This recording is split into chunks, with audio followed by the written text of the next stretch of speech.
लीजिए, आज टाइटल पर हमने लिख ही दिया, सिर्फ धमकी ही धमकी। बता चुका हूं ना मैं आपको कि गाजा के अंदर अब घुसपैठ शुरू हो गई है। इजराइल ने ऐलान तो नहीं किया, लेकिन घुसना शुरू कर दिया है उसने। इसी वजह से उसने इंटरनेट सेवाओं को बाधित किया, कम्युनिकेशन सेंटर पर हमला किया, मोबाइल टावर सर्विसेज पर हमला किया। आप समझ रहे हैं, ताकि कत्लेआम ज़्यादा कर सके। अब ऐसे में जो देश ईरान, तुर्की, Saudi, Egypt, Jordan, Qatar, Bahrain, Kuwait बोल रहे थे कि अगर ग्राउंड ऑपरेशन शुरू किया तो ये कर देंगे और वो कर देंगे, क्या किया? सिर्फ धमकी ही धमकी। अब आज के दिन क्या होना चाहिए था, लेकिन तुर्की क्या कर रहा है? तुर्की ने ऐलान किया है कि आज के दिन पूरे तुर्की में प्रदर्शन करेंगे। प्रदर्शन? रियली? प्रदर्शन से ये मामला रुक जाएगा? ठीक है, प्रदर्शन का एक वक्त होता है। आप जो धमकी दे रहे थे कि इजराइल अगर घुसेगा तो हम ये कर देंगे, वो भाई सांप घुस गया कहीं? लेकिन नहीं, अब ये तुर्की के जो फैन हैं उनको बुरा लगेगा। लेकिन भाई देखो, हकीकत है, ऐसा नहीं मैं ईरान को नहीं कह रहा हूँ, ईरान भी तो उसी कैटेगरी में आ गया। ईरान ने कहा था अगर ये हो गया, वो हो गया, ग्राउंड ऑपरेशन किया तो हमारी मिसाइलें तैनात हैं और हम बख्शेंगे नहीं, और भी लड़ाके इस पर हमला कर देंगे। क्या हुआ? शांति, सिर्फ धमकी ही धमकी। अब ताज़ा तरीन खबर यह है कि उधर सऊदी अरब ने कहा था कि ग्राउंड पर अगर गाजा में उतरा और ग्राउंड ऑपरेशन अगर इजराइल ने गाजा के खिलाफ शुरू किया तो अंजाम बुरा होगा, कत्लेआम होगा और इसको इग्नोर नहीं किया जाएगा, बख्शा नहीं जाएगा। साथ सऊदी अरब ने कहा था कि इसके साथ मिडिल ईस्ट में उथल पुथल होगी, खुरेजी होगी, हालात बिगड़ेंगे। तो सऊदी अरब को भी बाबा जी का ठुल्लू इजराइल ने दिखा दिया। सिर्फ धमकी ही धमकी। अरब से आप क्या ही उम्मीद करोगे? जो बेचारे कल तक अरब के फैन थे ना, उनका भी दिल चूर चूर हो गया। ये तो उनसे कोई पूछे कि वो कैसा फील कर रहे हैं।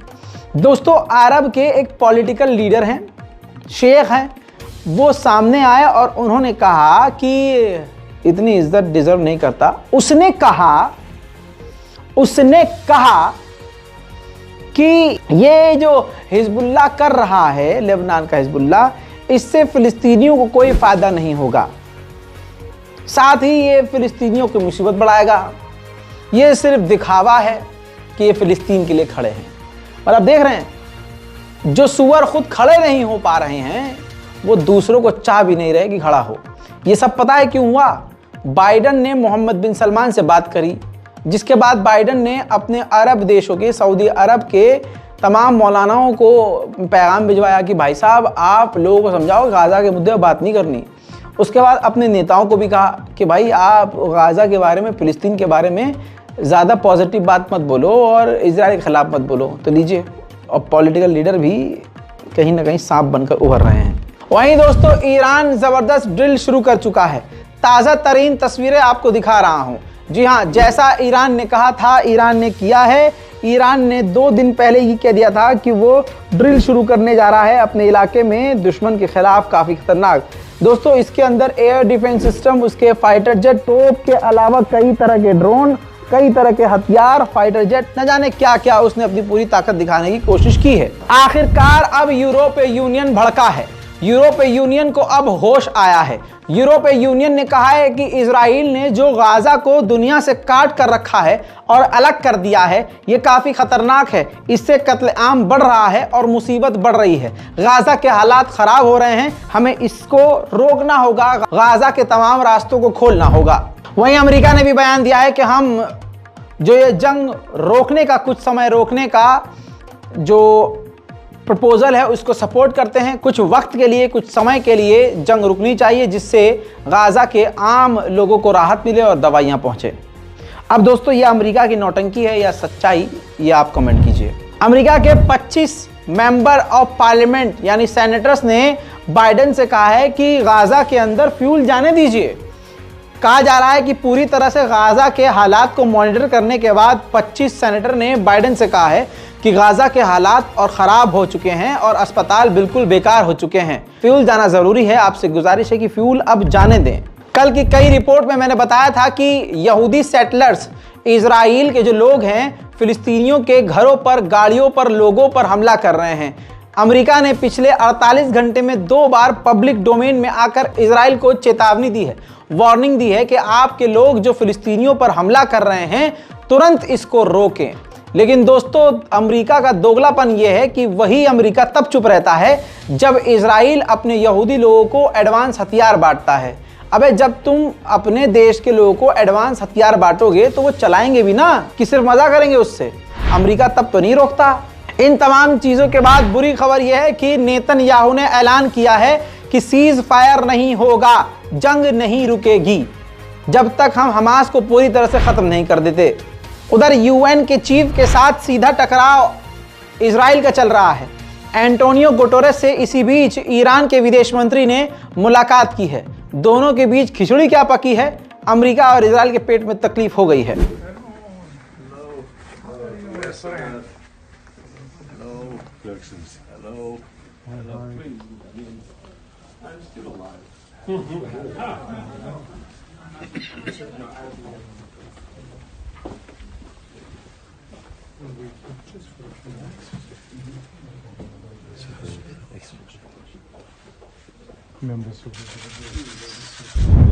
रिपोर्ट यह है कि अमेरिका सीज फायर करने के लिए कह रहा है क्योंकि हमास ने ऑप्शन दिया है।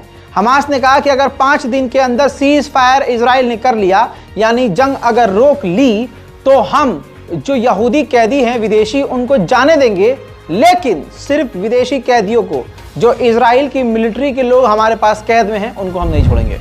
दोस्तों, आप जानते हैं कि इजराइल ने खतरनाक हमला करके पूरी तरह से गाजा के अंदर इंटरनेट को, फोन को बैन कर दिया है।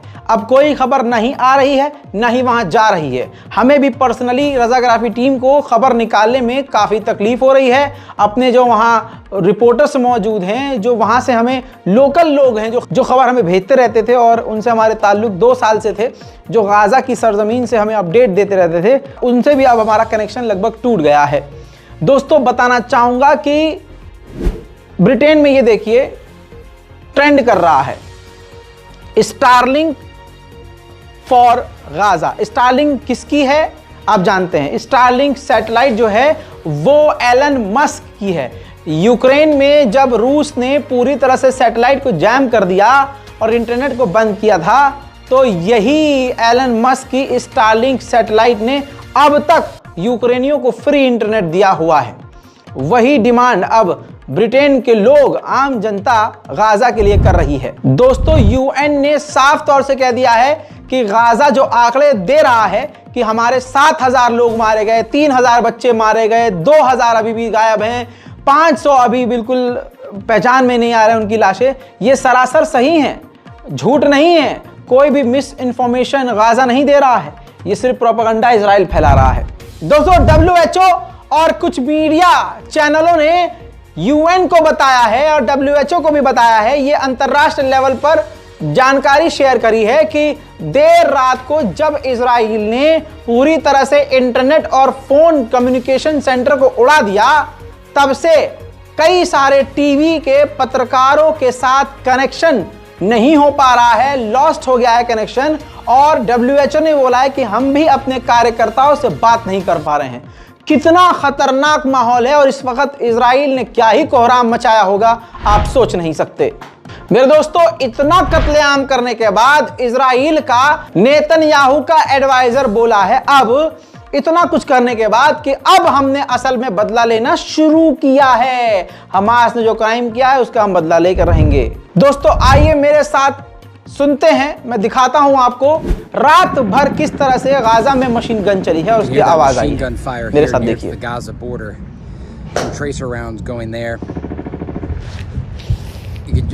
Get a sense of how active this front is.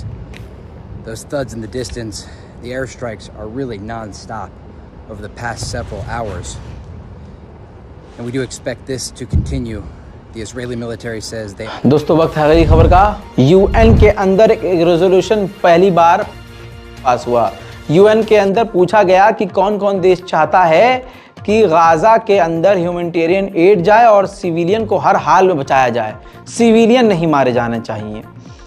Result बड़े ख़ास हैं दोस्तों, रिजल्ट आपके सामने है।